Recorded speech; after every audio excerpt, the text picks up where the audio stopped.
My name is Brad McNutt with the Moulton Church of Christ, and if you've got a minute, I would love to tell you why we love Jesus.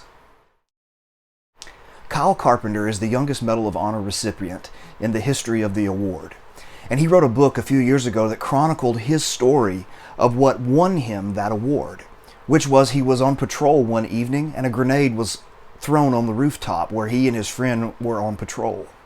And so to save his friend, he jumped on the grenade. And of course, it did untold damage to his body. And in the process of the book where he tells his story of recovery, which as you can imagine took months and months and months and years, and he still has certain portions of his recovery that are not complete. But he tells of a moment in his recovery when he's staying at his mom and dad's house, and his mom had been trying to take care of him the whole time. And she was exhausted, and he said, I just wanted a bowl of cereal. And so I decided to go into the kitchen and get it and try not to disturb my mom.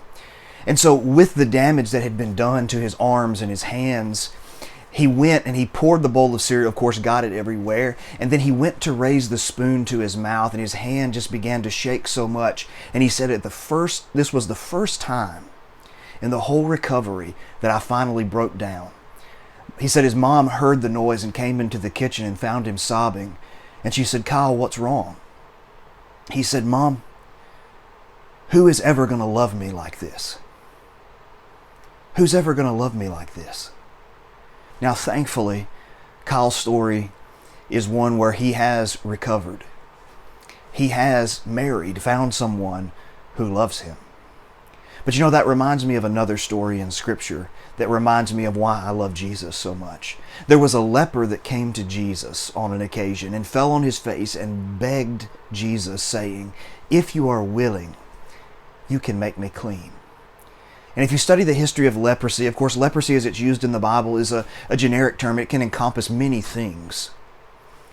But it seems like this individual has something that's similar to what we know today as Hansen's disease, or what most people think of when they hear the word or the term leprosy. And he begs Jesus and he says, if you are willing, you can make me clean. Now I want you to pay close attention to what this man says.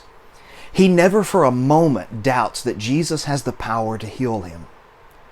What he doubts is, Jesus, do you love me enough to reach out and help me in the midst of my hurt? Notice, you can make me clean if you will. And I love the Bible and how it says that Jesus was moved with compassion on the inside. He stretched out his hand and he touched him, something that he needed. And he looked him and healed him. You can almost see Jesus taking this man's face in his hands and saying, I'm willing. Be clean. That's one of the things about Jesus that's so amazing. He loves us even when we're such a mess and we wonder, who could love us like this? So why do we love Jesus? Because he has proven thousands of years ago when he died on a cross that he loves us in the midst of our sinfulness. He's always going to love us, even when we wonder if anyone ever could.